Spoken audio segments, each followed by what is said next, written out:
O tema de hoje está no Evangelho segundo o Espiritismo, no capítulo 6, no item 1 e 2. Também contaremos com a colaboração de Caibar Schutten no livro Parábolas e Ensinos de Jesus. Tema esse muito propício para a nossa época.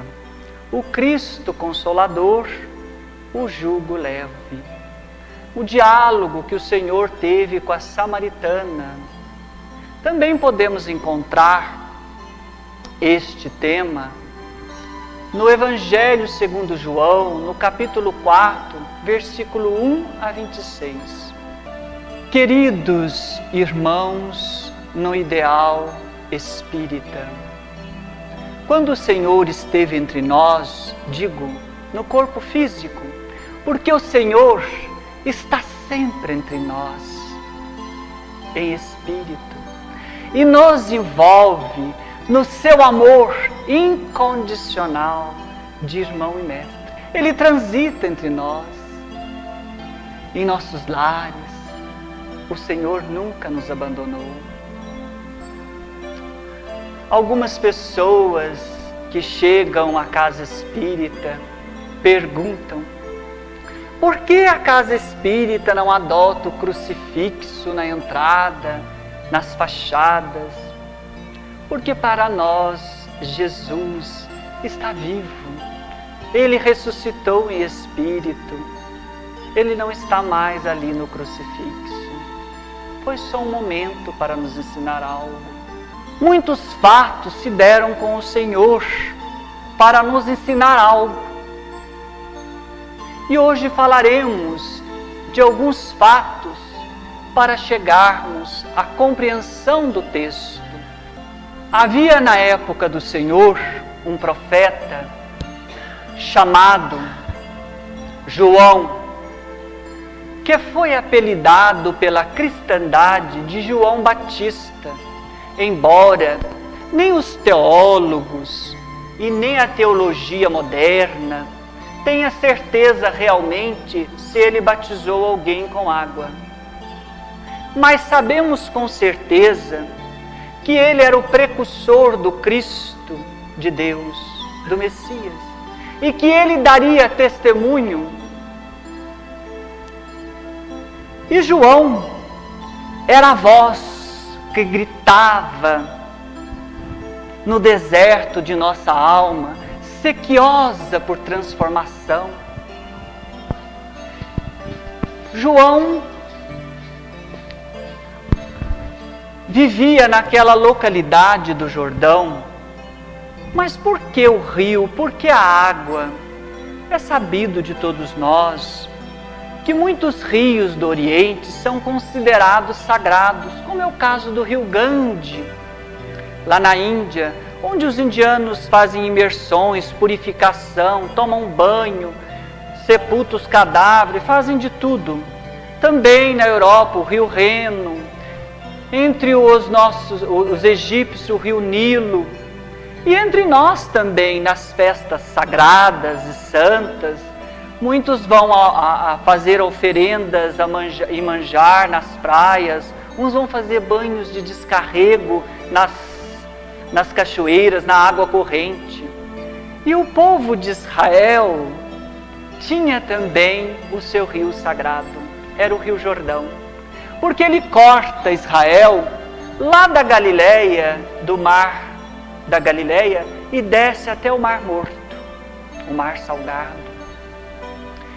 Mas era exatamente naquela localidade entre Jericó e Betbara, ou Betsaida, ou ainda Betânia do Oriente, que João vivia. Por que falar Betânia do Oriente? Porque existe uma cidade chamada Betânia, que fica a 3 quilômetros de Jerusalém, e é a cidade onde o Senhor se hospedava na casa de Marta, de Maria, de Lázaro, quando ele vinha pregar em Jerusalém. Betânia fica ao oriente, além do Rio Jordão. Há estudos antropológicos que dizem que talvez João tenha nascido em Betânia ou em Jericó. Foi nesta localidade, entre essa cidade e esse lugar onde João pregava, que tinha o Monte Nebo, onde Moisés conduziu o povo e fez atravessar o Rio Jordão e conquistar a terra sagrada, a terra santa, Jericó. Foi também neste mesmo local que outro profeta, chamado Elias,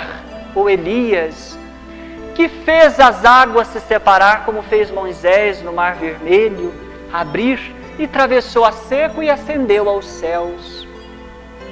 João estava ali. João, que acreditamos ser a reencarnação de Elias, estava no mesmo lugar que Elias ascendeu aos céus.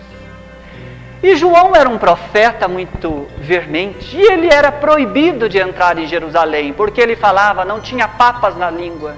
João veio para aplanar o caminho do Senhor. E ele corria de um lado para o outro, e ele gritava, porque os sacerdotes, os fariseus, saduceus, desciam ao Rio Jordão, naquela localidade, para se banhar. A água era escassa naquela época em Jerusalém, no Pessah, na Páscoa judaica.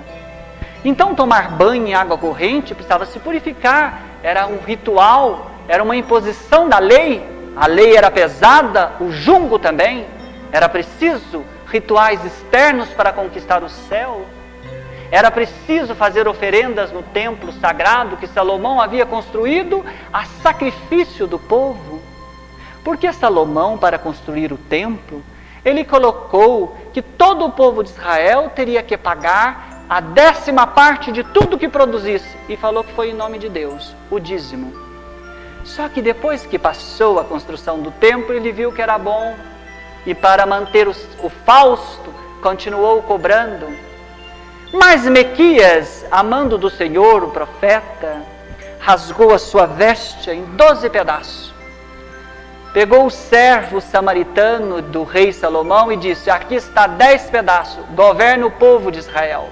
E entrou no palácio de Salomão, jogou os 2 pedaços e disse para ele, tu ficarás apenas com a Judeia, porque abusaste da autoridade do Senhor. Ele disse para Mequias, corta-lhe o pescoço. Ele falou, pode cortar, pois já cumpri a vontade de Deus. Assim eram os profetas, forte. Mas João estava ali no rio e aproveitava que os sacerdotes vinham, uns vinham para escutá-lo também, porque queriam ouvi-lo. Era interessante ouvir esse profeta. E ele gritava, lavai não somente o corpo, mas lavai a nódula dos eleitos da alma. Preparai vosso caminho, porque o dia do Senhor é grande. O dia do Senhor se aproxima. O reino dos céus se aproxima. Endireitai vosso caminho. Nisso João ficou parado, estático. Ele ficou estático no meio do rio. Todos ficaram olhando. O que será que vai acontecer? E ele caminhou até a margem. E ele apontou o dedo e disse, eis que o Cordeiro de Deus caminha entre vós. Um homem em volta de luz caminhava